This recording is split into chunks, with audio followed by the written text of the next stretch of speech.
আমার এই পর্যন্ত হোস্টের সাথে কোনো দেখা ওইভাবে হয় নাই। আফ্রিদির সাথেও আমার মানে খালি হাই হ্যালো হয়েছে, আর কোনো কথা হয় নাই।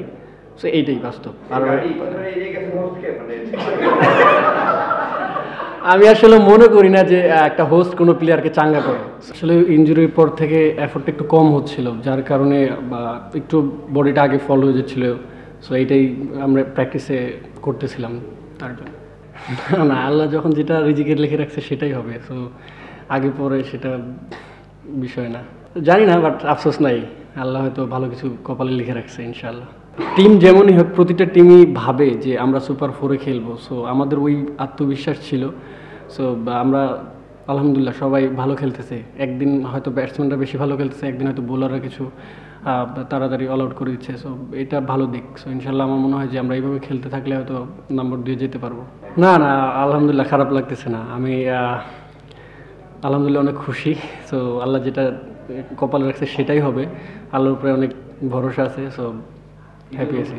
পেমেন্টের ইস্যুটা আসলেও কি বলবো, সো আমার মনে হয় উনি আজকে অনেক প্লেয়ারকেই দেওয়ার কথা। সো দেখা যাক, আজকে দিনটা পার হলে বুঝতে পারবো যে কত।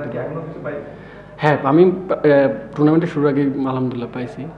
আমি অবশ্যই সবসময় একটা চিন্তা করি, প্রতিটা মানুষের জীবনে ভালো এবং খারাপ সময় আছে, মানে আসবেই। সো আমি দুইটা সময় এনজয় করতে চাই। সো আল্লাহর রহমতে হয়তো খারাপ সময় আসছে, ওখানে ভেঙে পড়লে আরও খারাপ সময় বেশি আসবে। সো আমি চেষ্টা করি সবসময় যেটা আসবে সেটাই মেনে নিতে চাই। আমি খালেদ ভাইকে বলছিলাম, ভাই হ্যাট্রিক চান্স এবং 5টা চান্স, আপনি একটা স্লিপ নেন। সো যদি একটা ইজ হয় তো আমি চাই আপনি 5টা নেন, আবার হ্যাট্রিক টুর্নামেন্টের এই বছরের প্রথম হ্যাট্রিকটা হোক আপনার। তখন উনি বলছিল ঠিক আছে।